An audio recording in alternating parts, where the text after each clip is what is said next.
So let's look at the new Google 4K streamer and see if it's worth the hype or not. I'm gonna unbox this really quick and do a quick hands-on test on the new Google 4K streamer. My expectations are this has to be better than Apple TV, right? Because you can control smart home devices with it. But let's unbox this really quick. Looking inside the box, you can see from left to right, there is a USB-C to USB-A cable. Then you have the Google streamer itself, a remote control, which you can use with voice. And then last but not least, you have the power adapter. Looking at the Google streamer in a little bit more detail, you can see from left to right, there's an LED light. Then you have a button to find the remote in case you lose it. You can also use the Google Home app, or you can ask Google to find the remote for you. Then you can see you have a USB-C port for power, an Ethernet connector, which I would recommend you use because this Google streamer only has Wi-Fi 5 built into it, which isn't that fast. And last but not least, you have an HDMI connector. Now this does not come with an HDMI cable. Okay, so that's the unboxing. Let's see how to set this up really quick. As soon as you plug the power in, the Google TV will turn on. And I think the very first thing it asks you is about the Google TV remote. Now you can see the remote right here. The remote has two buttons on the top, which is the home button, and then it also has a back button. So in order to start pairing, what you're gonna do is you're gonna go ahead and hold these two buttons like it's asking you to do there. And the light on the bottom starts blinking. That means it started pairing, and there you go. The remote is paired now. Okay, I have started screen recording. Let's go to the Google Home app. Here you can see the Google Home app. You'll go ahead and click it. And then on the very bottom, it says devices. Click that, and here's the add button. We'll go ahead and click add. And here the second option is Google Nest devices. So we'll go ahead and click that. And now it's asking for the QR code. So what I'm gonna do is I'm gonna pick up my phone and I'm gonna scan right here. There we go. Okay, it picked that up and it's connecting to the Google TV streamer. Go ahead and click next, agree. Let's do a living room in this case. Go ahead and hit next.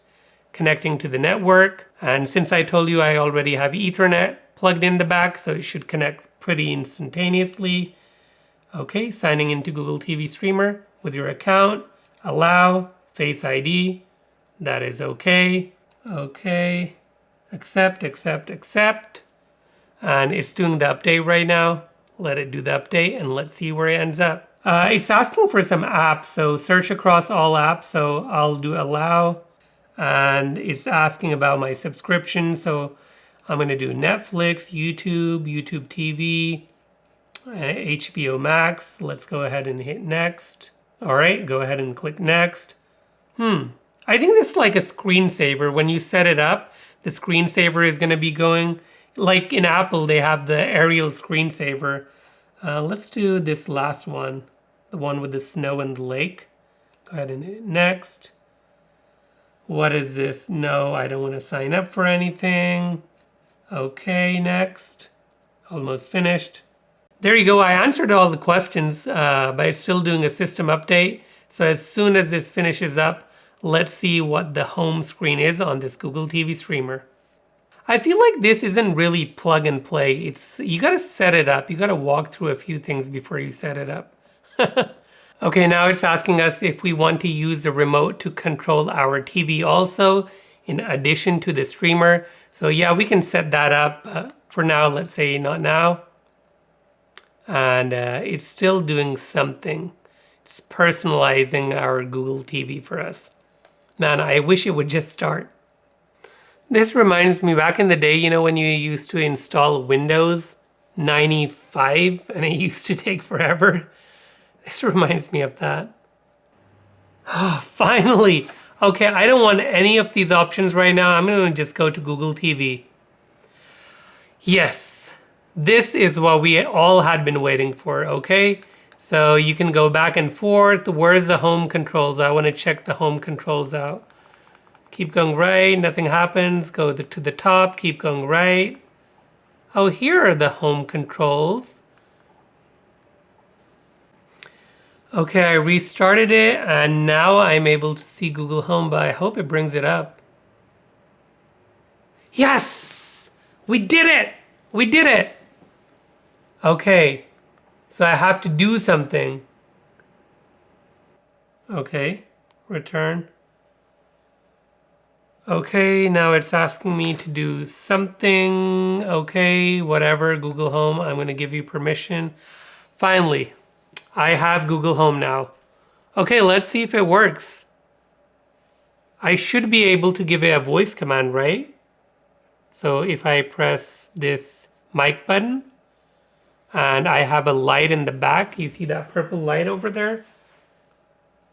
Turn off the bar light. All right, turning the bar lights off. That actually worked. This is awesome. Okay, I can now control my smart home with this remote. Cool. That did take forever.